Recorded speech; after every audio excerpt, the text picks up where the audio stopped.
할렐루야. 온 이스라엘 교회 세미나에 오신 여러분들을 주님의 이름으로 환영합니다. 오늘은 본 강의를 시작하기 전에 성경을 해석하는 관점 한번 설명을 드릴 텐데요. 성경을 해석하는 관점이 육에서 보이는 육에서 보이지 않는 영으로 이렇게 흘러가요. 흘러가면서 지금 이렇게 그림으로 보여지는 이 매미의 변화되는 순간이 있는데요. 이제 이 부분을 로마서 8장 있는 생명의 성령의 법과 연관해서 한번 설명을 드려볼게요. 로마서 8장 1절 바울 사도는 그러므로 이제 그리스도 예수 안에 있는 그래요. 그리스도 예수 안에 눈에는 안 보이는 예수 안에 있는 자에게는 결코 정죄함이 없나니 이는 그리스도 예수 안에 있는 생명의 성령의 법이 죄와 사망의 법에서 너를 해방하였습니다. 이렇게 선언하거든요. 그래서 이제 생명의 성령의 법이 무엇인가? 참 좋은 설명들이 많이 있는데 이제 그런 설명도 좋지만은 그러나 눈으로 보이는 이 부분이 더 쉽게 설명할 수 있을 것 같아가지고요. 바울 사도가 본 이 부분은 먼저 육신의 예법이 있어요. 육신의 예법이 이게 뭐냐면 매미로 치면 장차 속에 있는 이 진짜 매미의 정체성이 빠져나오고 껍데기로 남는 이제 요 부분을 이제 육신의 예법이다 이렇게 이랬는데 이게 구약의 모세 오경을 통해서 모세의 율법, 그 다음에 구약 전체에 흐르는 즉 말라기까지 예수 그리스도께서 오시기 이전에 이스라엘 백성들을 통하여서 말씀하시고 이끌어 가시는 하나님의 경륜이거든요. 이제 그것을 눈에 보이는 육신의 예법 이렇게 설명합니다. 히브리서 9장 1절에 보면 육신의 예법은 현저하니 이렇게 설명을 하죠. 그 다음에 이제 이 생명의 성령의 법이 바로 이 매미 여기에서 빠져나오는 요 새로운 생명, 새로운 거듭난 생명, 요 부분을 얘기를 하는데 이게 완전히 요 옛 몸에서 빠져나와서 새로운 몸으로 해서 날아가잖아요. 이렇게 해서 요거를 제가 생명의 성령입으로 비유를 했는데요. 둘이 모양은 똑같아요. 껍질로 남는 부분이나 속으로 빠져나오는 요 부분이 아주 머리카락 하나 변한 것 없이 똑같은데 이거는 이제 보이는 육신의 법 완전한 게 아닌 그 다음에 생명의 성령의 법은 새로운 생명으로 완전하게 나오는 이런 부분을 이렇게 비유를 할 수가 있는데요. 이렇게 매미에 대한 변화의 부분이 장차 저와 여러분들이 이 보이는 육신의 몸에서 이렇게 매미의 그 새로운 생명이 빠져나오는 것처럼 이렇게 빠져나오는 이 부분을 이제 제가 묘사를 했는데 이게 겉으로 보이는 육신의 몸 장차 빠져나와야 할 영의 몸 이렇게 제가 분류를 했거든요. 그래서 겉사람은 육신, 그 다음에 속사람은 영의 몸. 그래서 고린도서 15장 42절에 보면은 죽은 자의 부활도 그와 같으니 썩을 것으로 심고 썩지 아니할 것으로 다시 살아나며 욕된 것으로 심고 영광스러운 것으로 다시 살아나며 약한 것으로 심고 강한 것으로 다시 살아나며 육의 몸으로 심고 신령한 몸으로 다시 살아나니 육의 몸이 있은즉 영의 몸도 있느니라. 그래서 바울 사도의 서신서의 핵심은 보이는 모세의 율법 안에서 육신의 몸의 법이 예수 그리스도 안에서 생명의 성령의 법으로 완성되었다. 이런 패턴으로 설명을 한다는 겁니다, 여러분. 그리고 궁극적으로 이 그림에서 이렇게 보여드리는 것처럼 장차 이제 우리가 이런 운명을 맞이할 거죠. 고린도 15장 51절에 계속해서 보라 내가 너에게 비밀을 말하노니 우리가 다 잠잘 것이 아니요 마지막 나팔의 순식간에 호련히 다 변화되리니 나팔 소리가 나며 죽은 자들이 썩지 아니할 것으로 다시 살아나고 이제 부활한다는 얘기죠. 이런 식으로 무덤에 있던 자들이 형체도 없이 지금 보이진 않지만은 우리 주님 강림하실 때 나팔 소리에 맞춰서 속에 있던 이 옛 사람의 껍데기를 벗고 새 사람을 이렇게 빠져나오는 이 부분을 이제 바울 사도가 장차 우리에게 있을 예수 그리스도 안에 있는 자들의 이런 변화, 즉 영화스러운 모습으로 이제 나올 것을 말씀하는 거죠. 자, 우리도 변화되리라. 이 썩을 것이 반드시 썩지 아니할 것을 입겠고 이 죽을 것이 죽지 아니함을 입으리로다. 그러면서 부활에 대한 완성 이 부분을 우리에게 설명하면서 핵심적으로 이 육신의 몸과 영의 몸의 대비를 통하여서 우리들에게 복음의 비밀을 설명하고 있다는 겁니다. 이 같은 패턴이 바울 사도의 생각이 아니라 하나님께서 구약의 이스라엘 아브라함과 그 후손들인 이스라엘 백성들을 통하여 먼저 육의 몸의 법을 보여주시고 예수 그리스도 안에서 영의 몸을 이렇게 보여주시면서 이 부분을 성령님께서 우리를 이렇게 인도하시는 과정을 바울사도 서신서에서 계속 설명을 하고 있습니다. 자, 그러면 오늘 본문으로 들어가서 언약의 절차, 과정과 불순종의 대가, 그러면서 우리는 어떤 언약 아래에 있는가, 이 부분을 이제 설명을 드리고자 합니다. 먼저 성경의 언약은 대표적으로 에덴 동산에서 선악과를 중심으로 하는 아담과의 언약이 있고요. 다음에 믿음의 조상 아브라함과의 언약이 있고, 다음에 모세를 통하여서 신의 산 언약이 있습니다. 그리고 이제 예수 그리스도를 통한 새 언약이 있는데, 물론 아담과 아브라함 사이에 이제 노아의 언약이 있고요. 그다음에 신의 산의 모세와 예수 그리스도 사이에 다윗의 언약이 있는데, 이 부분은 일방적으로 하나님께서 주시는 축복의 언약이라서 제가 이렇게 포함시키지 않았습니다. 그런데 이 언약에 대한 이 비중을 히브리서 기자는 이렇게 얘기를 합니다. 히브리서 8장 8절에 그들의 잘못을 지적하여 말씀하시되 주께서 이르시되 볼지어다 날이 이르니 내가 이스라엘 집과 유다 집과 더불어 새 언약을 맺으리라. 또 주께서 이르시길 이 언약은 즉 새롭게 맺은 언약은 내가 그들의 열조의 손을 잡고 애굽 땅에서 인도하여 내던 날에 그들과 맺은 언약과 같지 않도다. 그러면서 모세를 통한 신의 산 언약 아래 있었던 이 백성들을 지금 예수 그리스도 안에 있는 저와 여러분들을 이렇게 서로 비교하면서 설명을 하고 있는데, 그들은 내 언약 안에 즉 신의 산 언약을 맺은 이스라엘 백성들, 육신의 백성들, 광야 교회의 백성들은 하나님의 언약 안에, 하나님과 맺은 언약 안에 머물러 있지 아니하므로 내가 그들을 돌보지 아니하였노라, 이렇게 선언해요. 그래서 잘 알다시피 광야 40년 동안에 유리방황하면서 다 죽으면서 요 출애굽 1세대 중에는 그대로 여호수아 갈렙 외에는 가나안 땅에 들어가는 사람이 없다, 이렇게 표현을 하죠. 이제 왜 그랬냐? 바로 그들이 하나님과 맺은 이 모세를 중보자로 해서 하나님과 맺은 언약 안에 머물러 있지 않아서 하나님께서 그들을 돌보지 아니하였노라, 이렇게 설명을 하거든요. 여기서 우리가 느낄 수 있는 것은 하나님과의 언약을 맺은 언약 백성은 하나님의 말씀을 생명을 걸고 순종하면서 그 언약 안에 머물러야 된다는 것을 저희들에게 알려줍니다.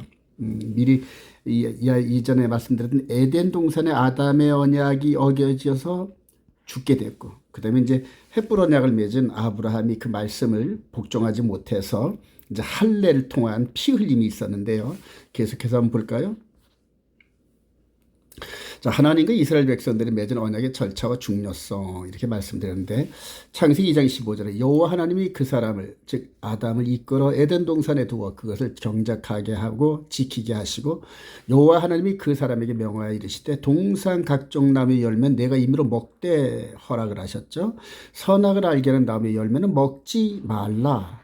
내가 먹는 날은 반드시 죽으리라 하시니라. 그래서 언약을 어길 시에는 죽음이 동반되는 이런 엄중한 언약을 체결하셨어요. 그래서 이 선악과 언약을 이렇게 바라보면은 피의 비준에 해당하는 먹으면 정령 죽으리라는 요 선포가 이렇게 보여지고, 제가 이렇게 적은 제한, 수락, 먹고 마심에 대한 요 부분은 이제 없는데요.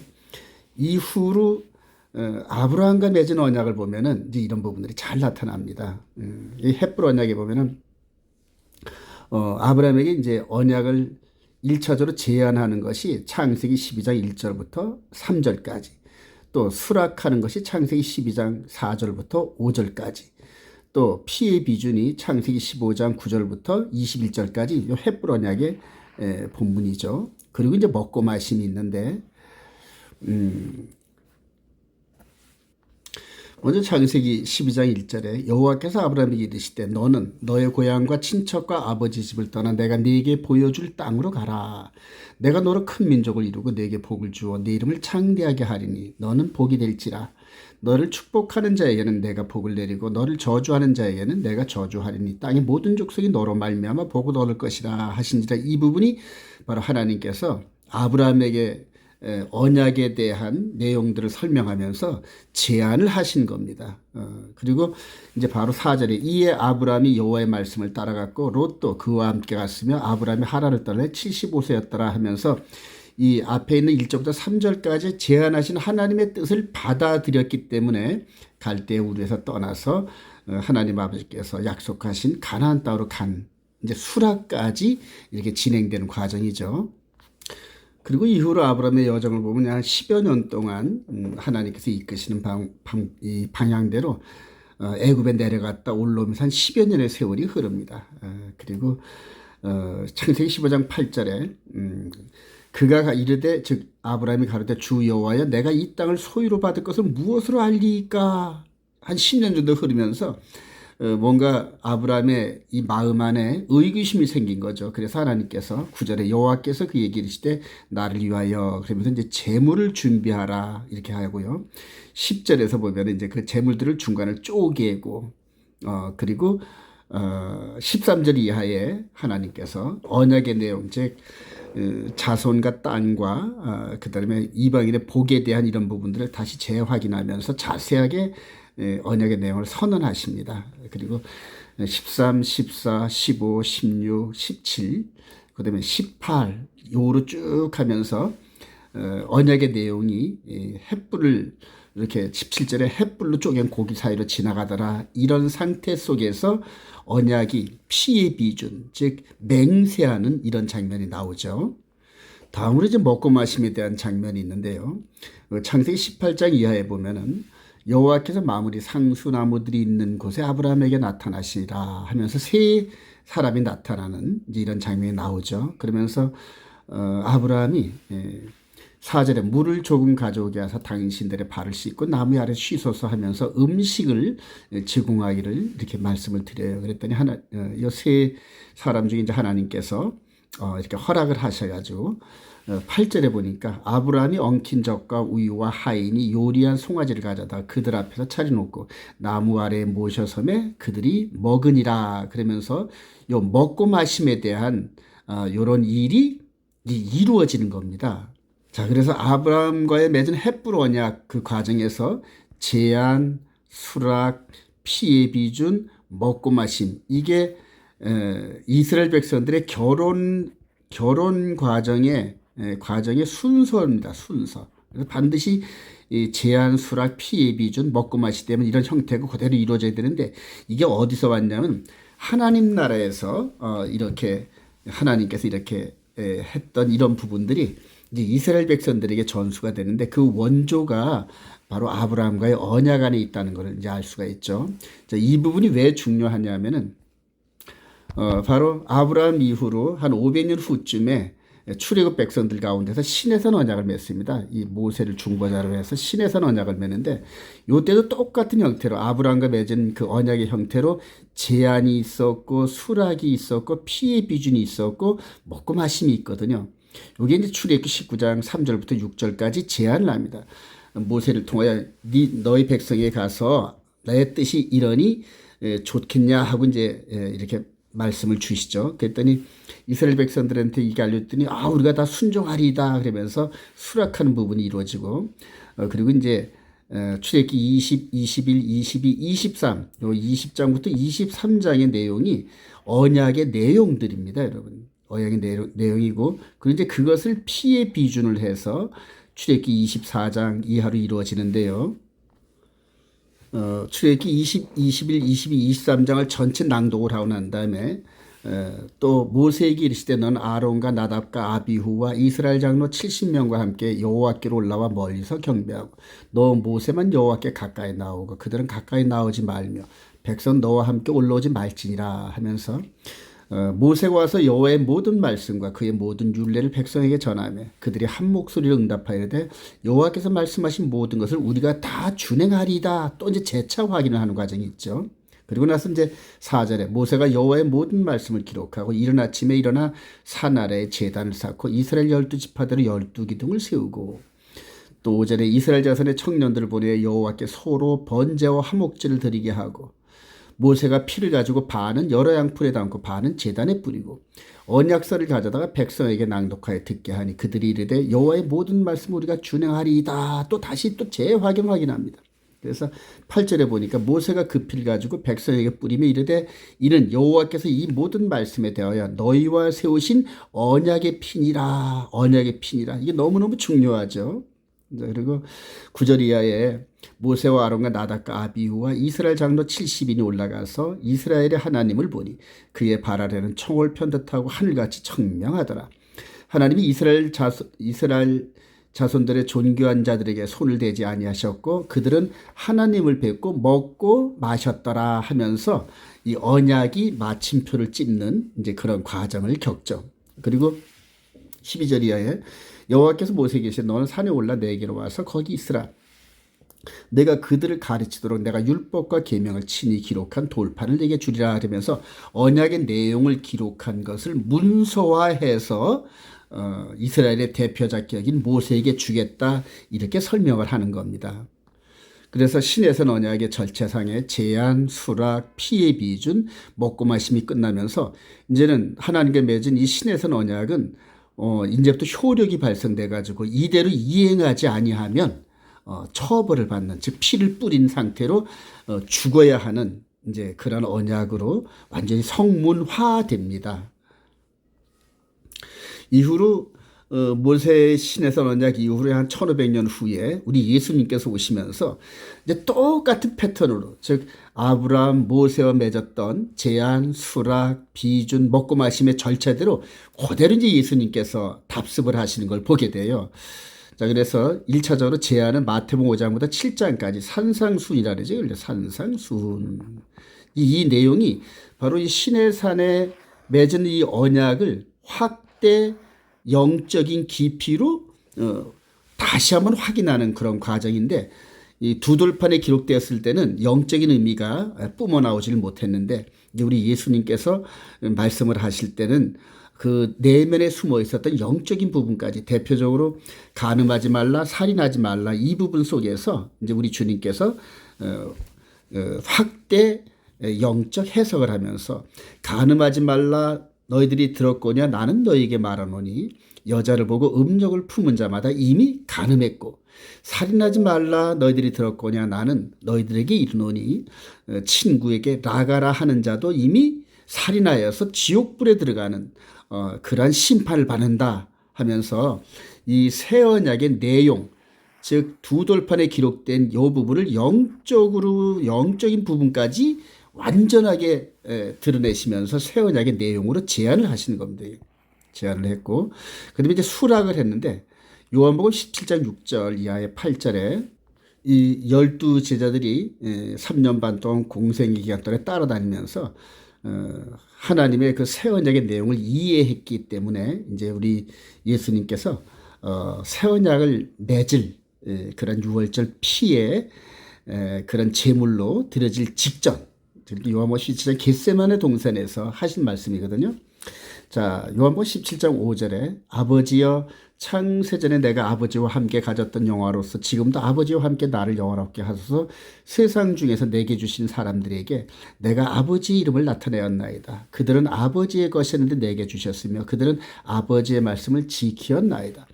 그들은 아버지께서 내게 주신 것이다. 아버지로부터 온 것인 줄 알았나이다. 나는 아버지께서 내게 주신 말씀들을 그들에게 주었사오며 그들은 이것을 받고, 그러면서 이 제안, 새 언약의 제안을 이스라엘 백성들의 대표격인 12사도들이 받았다. 그 제안을 받아들였다. 이렇게 표현하는 겁니다.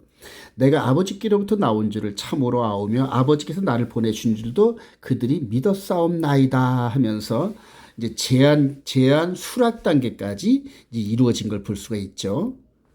그리고 나서 이제 피의 비준의 이제 순서입니다. 이 피의 비준이 이렇게 앞에서 아브라함, 그다음에 시내산에 이렇게 피를 흘렸던 것처럼, 근데 이때는 이제 동물의 피가 흘려졌는데 이때는 누구의 피가 흘려졌냐면 우리 예수님의 피가 흘려졌거든요. 마태복음 26장 우리 19절 이하에 보면 제자들이 예수께서 시키신 대로 하여 유월절을 준비하였더라.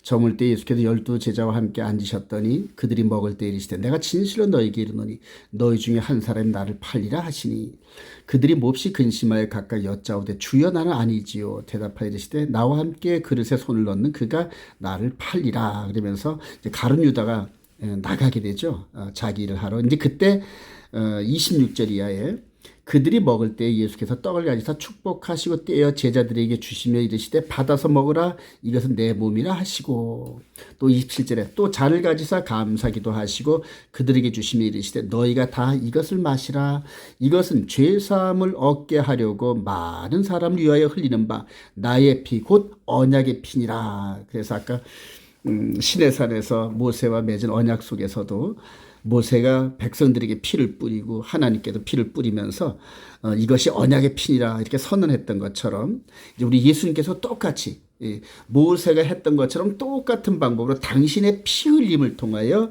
언약의 완성을 이루고자 이제 피를 흘리실 텐데 바로 요 이튿날 요 날 저녁에 이 6월절 전날 잡히셔가지고 바로 그 이튿날 6월절 십자가의 제물이 되시면서 이 피를 흘려주셨죠. 자, 그래서 피의 비준까지 마쳤고요. 그 다음에 이제 먹고 마심에 대한 요 부분이 마태복음 20장 29절에서 이제 먹고 마심의 부분이 이제 그러나 너에게 이르노니 내가 포도나무에서 난 것을 이제부터 내 아버지 나라에서 새 것으로 너희와 함께 마신 날까지 마시지 아니하리라 하시면서 먹고 마심에 대한 이 부분이 미완성이 된 건데 이게 너무너무 중요한 게 왜 중요하냐면은 먹고 마심이 완성되면은 더 이상 다른 사람이 들어갈 수가 없어요. 왜냐하면 이 언약이 완료가 됐기 때문에. 그러나 먹고 마심이 미완성돼서 혼인잔치 자리까지 계속 열려 있다는 얘기입니다. 쉽게 말하면 2000년 전에 맺었던 이 새 언약은 우리 주님이 오시는 그날까지라도 그날 예수를 믿고 이 언약 안에 들어간 사람은 성만찬을 통하여서 먹고 마심의 완성부 즉 언약에 대한 완성 부분으로 들어갈 수 있는 그런 기회가 열려 있다는 겁니다. 그래서 바울 사도가 이걸 깨달았고 고린도후서 6장 2절에 보니까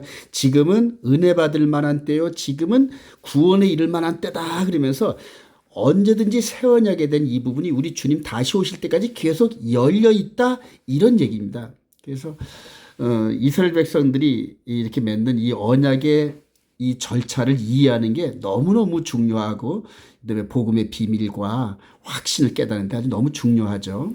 이후로 히브리서 10장 26절에 히브리서 기자가 우리가 진리를 아는 지식을 받은 후 즉 복음을 받은 후 진지 죄를 범한즉 여기서는 이제 일부러 알면서 죄를 짓는 겁니다. 선악과 여기서도 언약을 어겨서 피 흘림이 됐고 계속해서 언약에 대한 불순종으로 죽음이 있는데 이제 다시 속지 않은 제사가 없고 오직 무서운 마음으로 심판을 기다리는 것과 대적한을 태울 맹렬한 불만 그래요. 이제 불지옥이 있다는 얘기죠. 자, 그러면서 28절에 모세의 법을 폐한 자도 두세 증의로 말미암아 불쌍히 여김을 받지 못하고 죽었거든.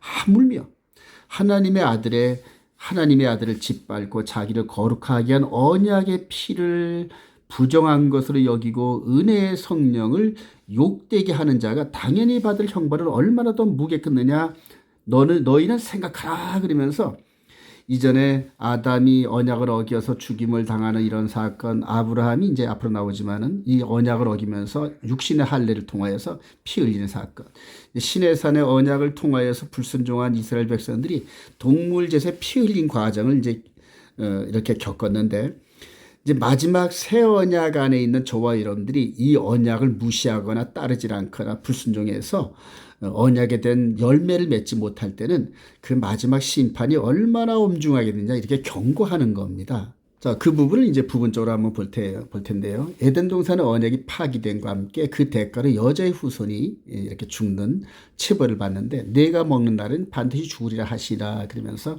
선악과 언약 이 부분이 있었죠. 그리고 어겼잖아요. 자, 창세기 3장 4절에 뱀이 여자에게 이르되 너희가 결코 죽지 아니하리라. 하나님께서는 죽으리라 하시는데 죽지 않는데요. 그러니까 마귀는 거짓말장이거든요. 하나님의 말씀을 비틀어서 우리 하나님의 거룩한 신부, 하나님의 아들의 거룩한 신부, 하나님 아버지의 백성이 되는 우리들을 자기와 함께 지옥불로 끌고 가려고 계속 하나님 말씀 거역하게 만들면서 여기에 이제 하와가 넘어갔고 그 다음에 더불어서 남편 되는 아담에게도 주매 아담도 먹으면서 똑같이 범죄하게 됩니다. 그래서 이후로 이제 여자의 후손에 대한 심판이 나오면서 창세기 3장 15절이 나오죠. 여호와 하나님이 뱀에게 이르시되 내가 너를 여자 원수가 되게 하고 내 후손도 여자 후손과 원수가 되게 하리니 여자의 후손은 내 머리를 즉 뱀의 머리를 상하게 할 거고 그다음에 너는 그의 발꿈치를 상하게 할 것이나 하면서 원시 복음이 선포됩니다. 그래서 이 복음의 선포가 없더라면 우리 인간들은 구제불능이 되었겠죠. 그래서 이후로 우리 예수님께서 요 기간이 이렇게 오시는 기간이 4,000년의 세월이 흘렀어요. 4,000년의 세월이 흘러서 이후로 아담 그다음에 그대로 아벨로 시작해서 노아로 시작해가지고 우리 예수 그리스도가 이분이 여기까지 이렇게 오셔서 이 말씀을 성취하는 기간이 4,000년의 세월이 흘렀습니다. 그리고 이것을 이루시기 위해서 공생의 3년 반을 이렇게 성취하셨고요. 자, 그러면서 요한복음 19장 28절 이후에 그 후에 예수께서 모든 일이 이미 이루어진 줄 아시고 성경을 응하게 하려 하서 이르시되 내가 목마르다 하시니 거기 신포도주가 가득히 담긴 그릇이 있는지라 사람들이 신포도를 적신 해면을 우슬초에 매어 예수 입에 대니 예수께서 신포도주를 받으신 후에 이르시되 다 이루었다 하시고 머리를 숙이니 영원히 떠나가시니라. 그래서 이거를 헬라어로 이렇게 기록된 게 티텔로스타이 해서 상업적인 용어로 내가 모든 빚을 다 갚고 영수증까지 다 받았다 이제 이런 의미인데 그거보다는 이제 더 깊은 의미가 들어가면은 여자의 후손에 대한 즉 우리 인간이 죄를 짐으로 말미암아 이렇게 처벌이 내려졌던 여자의 후손에 대한 발뒤꿈치 상하는 이 사건이 4,000년 만에 완전히 이루어졌다 이 얘기인데 여러분. 완전히 이루어져서 그럼 이제 그다음에 누가 남았을까요? 바로 뱀이 머리가 깨지는 심판이 남았죠. 그래서 바로 우리 예수님의 다 이루었다는 뜻은 이제 뱀 네 차례야 이제 이런 의미가 있습니다. 그리고 예수님 이후로 현재까지 2,000년의 세월이 흐르면서 이제 뱀이 즉 옛뱀 마귀 사탄이 등장하는 후 3년 반의 시대가 이제 곧 열릴 터인데 그걸 저와 여러분들이 이겨내야 하는 엄청난 사명이 저와 여러분들에게 있습니다. 다음으로 아브라함이 이 헷불 언약을 파기한 이런 과정과 그 체벌로 육신의 할례를 이렇게 부여받았는데요. 창세기 15장 13절에 여호와께서 아브라함에게 이르시되 너는 반드시 하라 네 자손이 이방에서 계기되어 그들을 섬겼고 그들은 400년 동안 네 자손을 괴롭히리니 그들이 섬기는 나라를 내가 징벌할 즈음에 그 후에 네 자손이 큰 재물을 이끌고 나오리라 그래요. 해가 져서 어두운 연기 나는 화로가 보이면 타는 햇불이 쪼갠 고기 사이로 지나더라. 햇불 언약이 성취가 됐죠. 이후로 아브라함의 아내 사라가 애굽에서 올라왔던 몸종 하갈을 첩으로 제시하면서 아브라함이 이를 받아들이죠. 이제 한번 볼까요? 창세기 16장 1절 아브라함의 아내 사라는 출산하지 못하였고 그에게 한 여종이 있으니 애굽 사람이요 이름은 하갈이라.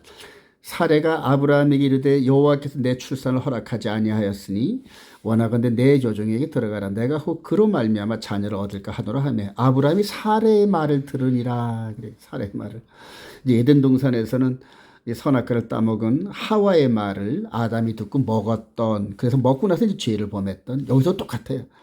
사라 아내가 남편에게 업셋 해가지고 하갈을 종으로 그래서 하나님과 맺은 헷불 언약에서 자손에 대한 약속 그래요. 이 약속을 결과적으로 어기게 하는 이런 죄를 범하게 하죠. 3절 아브라함의 아내 사레가 그 여종 애굽 사람 하갈을 데려다가 그 남편 아브라함에게 첩으로 준 때는 아브라함이 가나안 땅에 거주한 지 10년 후였더라. 그래서 85세 75세에 불러가지고 10년이었으니까 85세가 됐죠. 자 그리고 났더니 이제 어떤 현상이 벌어졌냐 하면은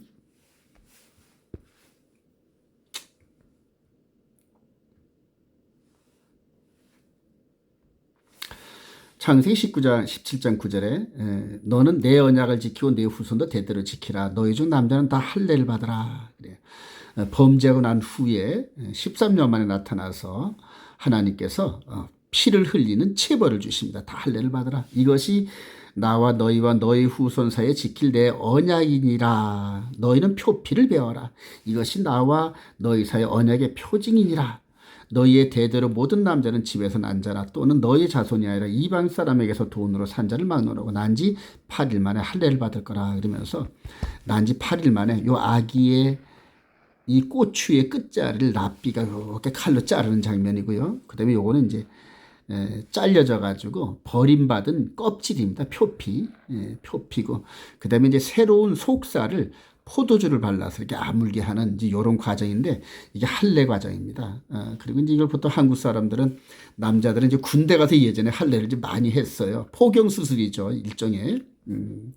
그리고 난데 이제 이게 완전한 체벌이 아니라 이런 체벌의 그 끝자락에 우리 예수님의 죽으심과 장사된과 부활을 사건이 있는데요. 이것을 바울 사도는 골로새 2장 11절에 또 그 안에서 너희가 손으로 하지 아니한 할례를 받았으니 이게 손으로 한 할례가 아니라 이제는 이게 진짜 할례인데 곧 육의 몸을 벗는 것이요 그리스도의 할례이라. 너희가 세례로 그리스도와 함께 장사되고 또 죽은 자들 가운데서 그를 일으키신 하나님의 역사를 믿음으로 말미암아 그 안에서 함께 일으키심을 받으니라. 그러면서 영적인 이 부분에서 우리가 이제 우리 영의 몸으로 마음 안에서 예수님과 함께 죽고 함께 장사되고 또 함께 장사됐으면 함께 부활하는 이런 내적인 변화의 흐름을 그리스도의 할례다. 그러면서 눈으로 보는 할례 형태의 그 완성이 예수 그리스도와 함께 죽고 장사되고 부활한 것을 우리들에게 설명하고 있는 겁니다. 그래서 이제는 더 이상 할례가 필요가 없다 해가지고 초대교회 시대 때 바울 사도가 이 메시지를 선포하다가 할례를 추종하면서 따라가는 할례파 유대인들에게 그렇게 핍박을 받은 겁니다. 지금도 이스라엘 백성들은 할례를 계속하죠. 그리고 타지에서 있다가 돌아오는 유대인들을 알리야하는 조건으로 육신의 할례를 이렇게 강조합니다. 그리고 현재 이제 예수를 믿는 한국 목사임에도 불구하고 이렇게 메시아닉주들에게 가르침을 받은 목사님들 일부분들이 그 복음을 잘못 이해해서 육신의 할례를 주장하는 그다음에 이제 음식법이라든가 이런 거에 주장하는 그런 미스를 좀 범하고 있습니다. 다음으로 시내산에서 언약이 파기됨과 동시에 성막의 동물제사 즉 율법 시스템이 부여가 됐는데요. 자, 출애굽기 24장 6절 모세가 피를 가지고 반은 여러 양푼에 반은 제단에 뿌리고 언약서를 가져다가 백성에게 낭독하여 듣게 하니 그들이 이르되 여호와의 모든 말씀을 우리가 준행하리이다. 모세가 그 피를 가지고 백성에게 뿌리며 이르되 이는 여호와께서 이 모든 말씀에 대하여 너희와 세우신 언약의 피니라. 이렇게 선언하면서 신해선 언약이 이렇게 성립이 됐죠. 신해선 언약이 성립됐고요. 그런데 그림에서 보다시피 그대로 모세가 이 두 돌판을 받으러 신해선에 올라간 사이에 아론이 이 이스라엘 이 출애굽 백성들의 이 압력에 못 이겨가지고 이제 금송아지를 이렇게 만드는 사건이 있습니다. 한번 볼까요?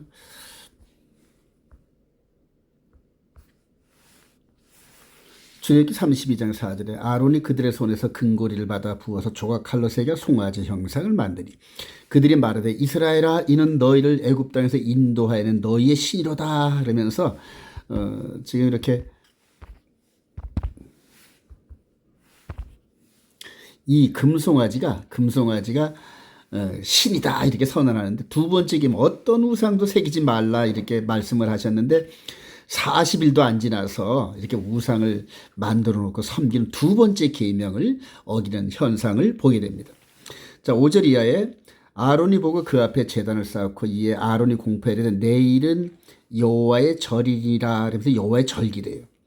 그러니까 오순절 이후로 4개월 정도 돼서 나팔절까지는 여호와의 절기가 없는데 지금 이 말씀을 받은 지 40일이 채 안 된 상태에서 내일은 여호와의 절기라 이렇게 했는데 아무리 봐도 절기가 없거든요. 즉 애굽에서 섬기던 그런 절기를 끌고 들어온 겁니다. 그리고 이제 이튿날이 되니까 그들이 일어나 일찍이 번제를 드리며 화목제를 드리고 백성이 앉아서 먹고 마시며 일어나서 뛰놀더라 그러면서 아주 광란의 도가니로 들어가는 걸 보게 됩니다.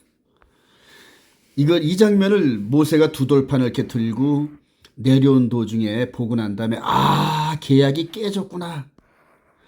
하나님과 맺은 신에선 언약이 깨진 겁니다.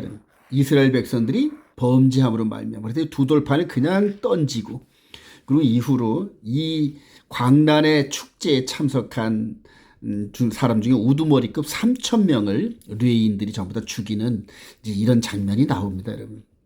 자, 다음으로 이제 동물의 피제사의 율법을 이 대가로 죽지 않는 대가로 이렇게 짐승 피제사를 드리는 율법 시스템, 즉 동물 율법 시스템으로 끌려 들어갑니다, 이스라엘 백성들이. 근데 이거는 체벌입니다, 체벌. 언약을 어기는 그러한 대가로 주어지는 체벌이거든요. 그래서 이 동물 제사를 아무리 드려도 이들이 새롭게 될 수는 없는데, 누가 오실 때까지, 약속의 아들이 오실 때까지 한시적인 법이거든요. 자, 에레미야 31장 31절, 즉 우리 주님이 오시기 한 600년 전쯤에, 요 모세로부터 한 800년 후쯤에 에레미야를 통하여서 선언하는데, 이때는 이 성전이 느부갓네살에 의해서 무너지기 직전이었습니다. 멸망이 직전이었는데 31장 31절에 여호와의 말씀이라, 보라 날이 이르니 내가 이스라엘 집과 유다 집에 새 언약을 맺는다 선언을 하세요. 이 언약은 내가 그들의 조상들의 손을 잡고 애굽 땅에서 인도해 내던 날에 맺은 것과 같이 아니할 것은, 내가 그들의 남편이 되었어도. 그래요. 이 신에선 언약은 서로 다 부부간의 언약이라는 얘기입니다. 그래, 그들이 내 언약을 깨뜨렸습니다. 그러잖아요. 바로 이게 깼잖아요. 언약이 깨진 상태에서 여호와의 말씀이라. 그러나 그날 후에 내가 이스라엘 집과 맺을 언약은 이러하니 곧 내가 나의 법을, 즉 시내산에서 이렇게 주시고자 하시는 법을 그들의 속에 두며 그들의 마음에 기록하여 나는 그들의 하나님이 되고 그들은 내 백성이 될 것이라 여호와의 말씀이라. 이렇게 선언을 합니다. 이 과정에서 우리가 성막 공부를 하면서 이렇게 번제단 피를 뿌린 이 제물이 타서 완전히 소멸되는 이런 과정들이 이제 마당들의 사건이고요. 제사장이 피를 가지고 이렇게 들어가죠. 그래서 성소에서 하나님께 피를 뿌리는 이런 속죄 제사를 드리면서 지성소를 커튼을 사이에 두고 지성소와 성소 사이에서 이제 제사장들 섬기죠. 이 지성소는 1년에 한 번씩 대제사장만이 들어가는데, 이 지성소 안에는 언약궤가 있잖아요. 그 언약궤 안에 십계명의 두 돌판을 이렇게 깨지 못하게끔 언약궤 안에서 집어넣으신 겁니다. 그래서 이 십계명의 메시지는 바로 하나님 자신이다. 즉 말씀이 하나님이시고 하는, 그래서 저와 여러분들이 십계명은 하나님 바로 자신이다. 아버지 자신이다. 이렇게 생각을 해야 됩니다. 그래서 우리가 십계명의 말씀 앞에서는 정말 두렵고 떨리는 마음으로 그 말씀을 순종해야 되는 것 유념하시고요. 다음에 이제 우리 주님께서 드디어 약속한 아들이 모세가 나 같은 선자를 보낼 것이니 하면서 말씀하셨던 그분이 이 땅에 오셨어요. 오셔서 십자가를 짊어지기 전에 이 성전을 헐라 내가 3일 만에 세우리라. 근데 십자가에 죽으시고 부활하는데 3일이 걸렸거든요. 나중에 제자들이 성령을 받고, 이게 바로 이 성전의 기능이 우리 예수님을 통하여 완성된 거구나. 이제 이걸 깨달은 겁니다. 이제 이게 복음의 비밀이고, 그리고 이 영의 몸에 생명의 성령의 법의 신비가 이때부터 시작되는 겁니다. 자, 바울 사도가 갈라디아 4장 3절에 이와 같이 우리도 어렸을 때 이 세상의 초등학문 아래, 그래서 모세의 율법 시스템을 초등학문이라 이렇게 얘기를 합니다. 종로로 타였더니 때가 참에 하나님의 그 아들을 보내서 여자에게서 나게 하시고 율법 아래에 나게 하신 것은, 그래요. 그러니까 육신의 할례라든가 동물제사법 이런 부분에 이 아래에 아들을 보내시고 율법 아래에 있는 우리들을 속량하시고 우리로 아들의 명분을 얻게 하려 하심이라. 그러면서 언약을 어겼던 대가의 체벌, 동물의 피제사 율법에서 당신의 피를 쏟아주심으로 말미암아 이제는 완전히 이 동물의 피제사법을 폐하시고 생명의 성령의 법으로 우리를 이끌으셨다. 이제 이 얘기입니다. 이후로 바울 사도가 복음의 핵심을 설명하면서 로마서라든가 여러 서신서 속에서 우리가 율법의 행위로 의롭게 되지 못한다. 이 선언은 바로 이렇게 언약을 어긴 대가로 이렇게 우리에게 임시방편으로 주었던 이 동물 제사의 율법 시스템으로는 우리가 완전히 죄를 씻지 못한다.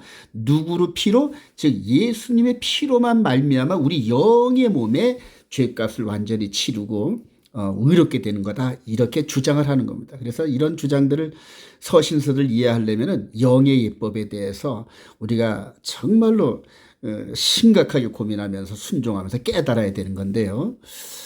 자, 그다음에 이제 시온산에서의 그 예루살렘 성전산에서 즉 우리 주님이 십자가에 피를 흘리신 거기에서 새 언약이 성취가 되는데 이게 파기가 되면 어떻게 될 것인가?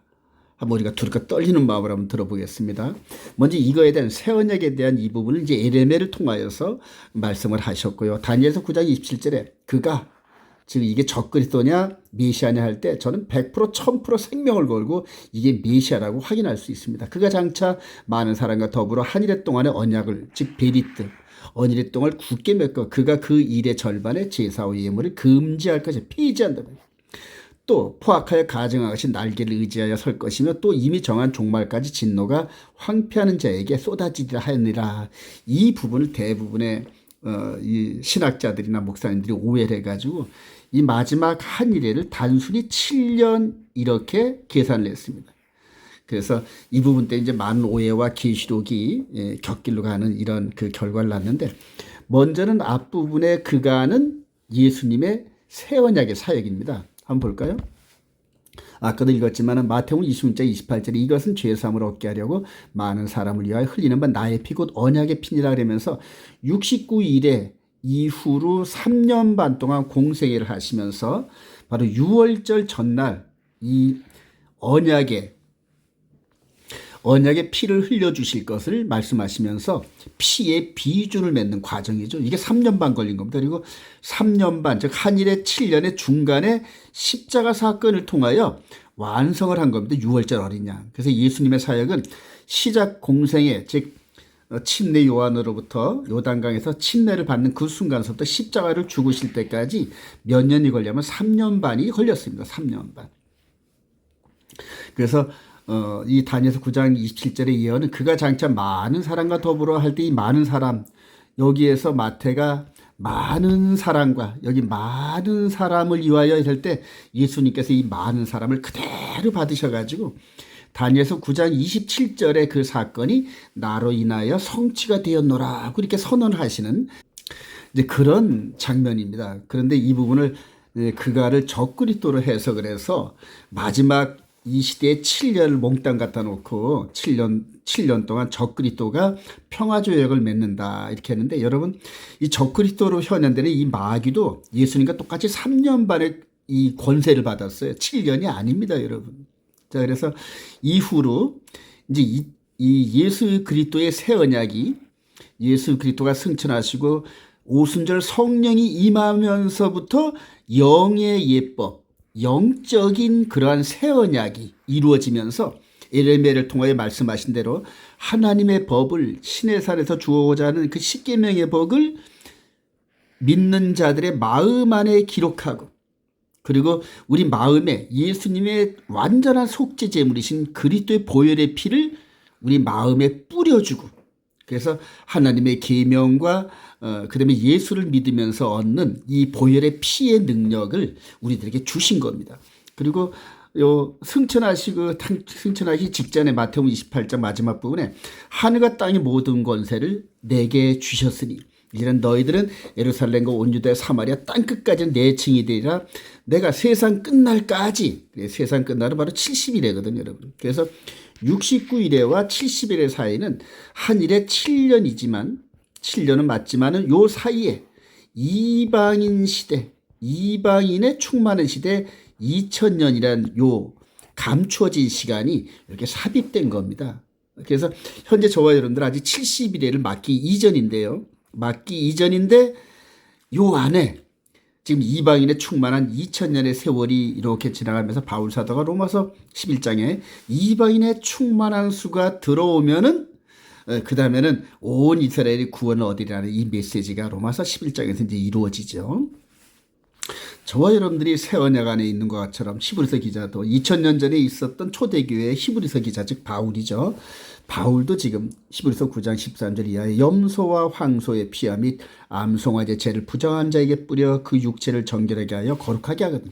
하물며 영원하신 성령으로 말미암아 흠없는 자유를 하나님께 드린 그리스도의 피가 어찌 너의 양심 즉 영적인 부분인 영의 몸에 이 마음을 죽은 행실에서 깨끗하게 하고 살아계신 하나님을 섬기지 못하게 하겠느냐.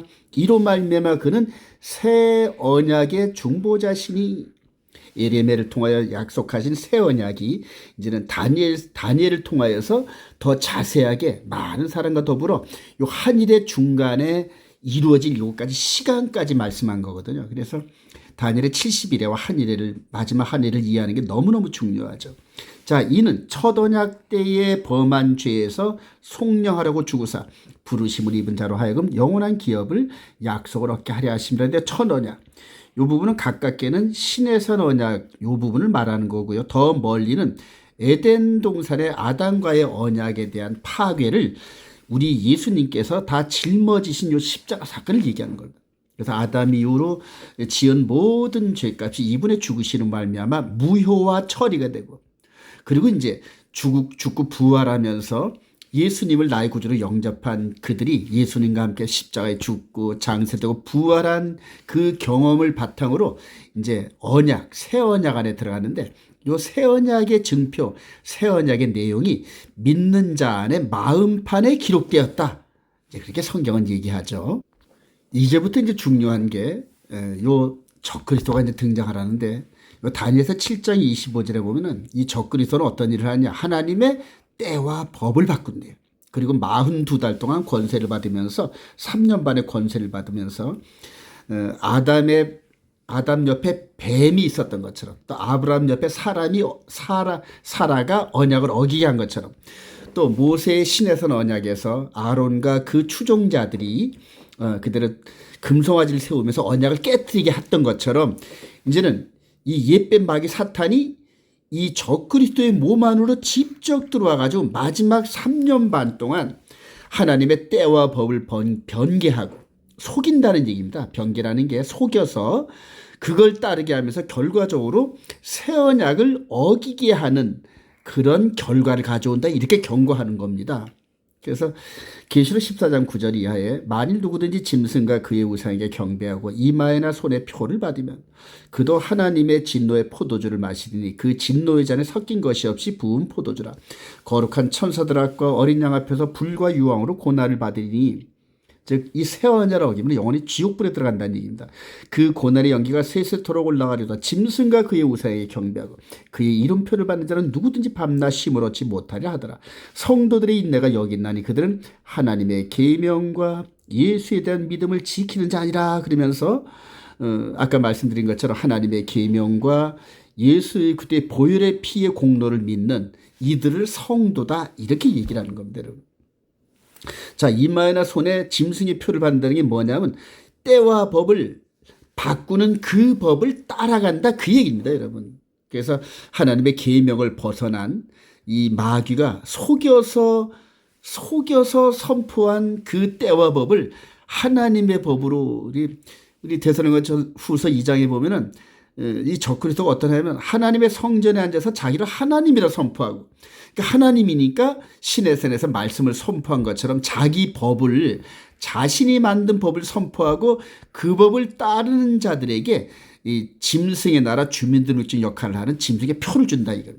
그리고 그 표가 아니면은 매매를 못하게끔 이렇게 만들어 놔가지고 사람들이 연약하거나 미혹된 모든 사람들이 짐승의 표를 받는데, 창세 이후로 어린 양의 생명책에 기록되지 않은 모든 사람들이 그 짐승의 표를 받는다, 이렇게 성경은 경고합니다. 그리고 그걸 막는 방법은 하나님의 계명과 예수에 대한 믿음을 굳게 잡는 그 사람들, 그 성도들밖에 없다, 이렇게 선언을 하죠. 아주 두렵고 떨리죠. 그래서 저와 여러분들이 정말 이제 말씀을 순종하면서 말씀을 우리 안에서 체득화하는 이제 이런 그 순종함이 있어야 되는데요. 특히 우리들이 오해한 부분들이 이제 바울 사도의 로마서 10장 9절인데요. 내가 만일 내 입으로 예수를 주로 시인하며, 내 입으로 예수를 주로 시여 또 하나님께서 그를 죽은 자 가운데서 살리신 것을 내 마음에 믿으면 구원을 받는다. 이게 구원론이거든요. 구원론인데, 그러니까 행함은 없고 행함은 절대 안 되는 거야. 행함이란 이런 부분들은 계명 순종이나 이런 것들은 다 율법주의다 이렇게 매도를 하죠. 그래서 오직 입으로 예수를 시인하고 아멘 하며 그렇게 시인하고, 그리고 믿으면 구원을 받는데, 사람이 마음으로 믿어 의에 이르고 입으로 시인하여 구원에 이르리라, 이 메시지를 저와 여러분들이 많이 오해를 했습니다.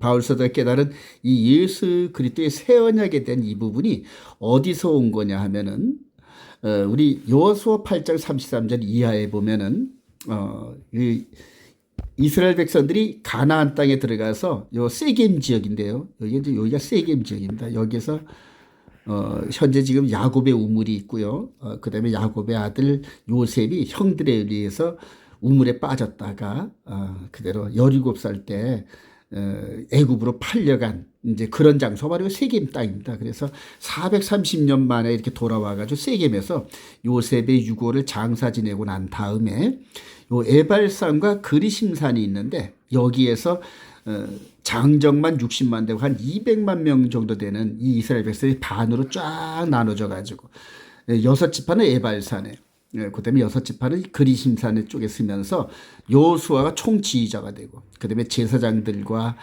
레위인들이 서서 복창을 하고, 그다음에 언약궤가 있잖아요. 언약궤가 있고 레위인들이 쓰면서 하나님의 메시지를 막 선언합니다. 그러면 나머지 이 6지파가 아멘 아멘 아멘 하는 장면이 나옵니다, 여러분.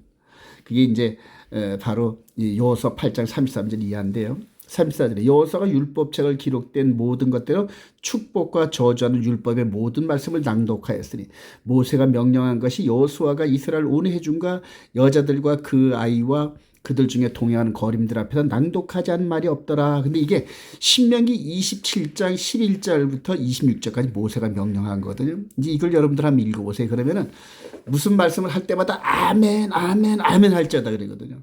그러니까 바울 사도가 바로 이 신약의 영적인 생명의 성령의 법의 모형을 구약에서 전부 다 이렇게 인용을 합니다. 계시록도 전부 구약에서 인용한 겁니다, 여러분. 그래서 저와 여러분들이 신약 서신, 특히 바울 서신을 우리가 해석을 할 때는 바울이 어떤 면의 구약에 대한 것을 보고 나름대로 이 생명의 성령의 법 영적인 해석을 했는지 이거를 주시해야 되거든요. 결론적으로 새 언약이 저와 여러분들한테 이렇게 제시되면서 69일에와 70일의 사이에서 지금 현재 계속 운행되고 있습니다. 지금 계속 운행되고 있고요.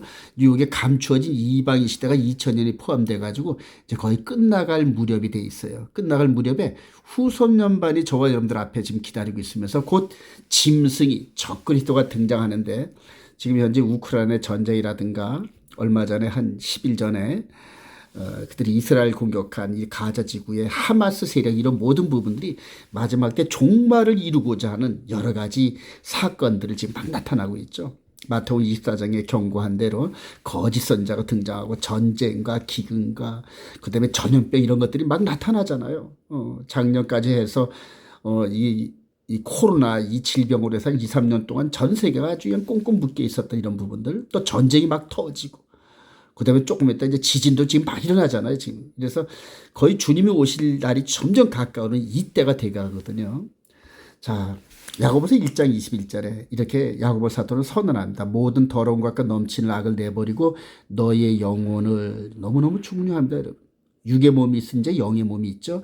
능히 구원할 바 마음에 심어진 말씀을 온유함으로 받으라. 너희는 말씀을 행하는 자가 되고 듣기만 하여 자기를 속이는 자가 되지 말라. 그러면서 이 그림에서 보이는 대로 우리 마음에 그리스도의 보혈이 뿌려졌고, 그 다음에 죄와 허물로 죽었던 우리 속사람이 살아난 거기에다가 하나님의 성령의 손으로 십계명을 여러 개 기록을 해놨습니다.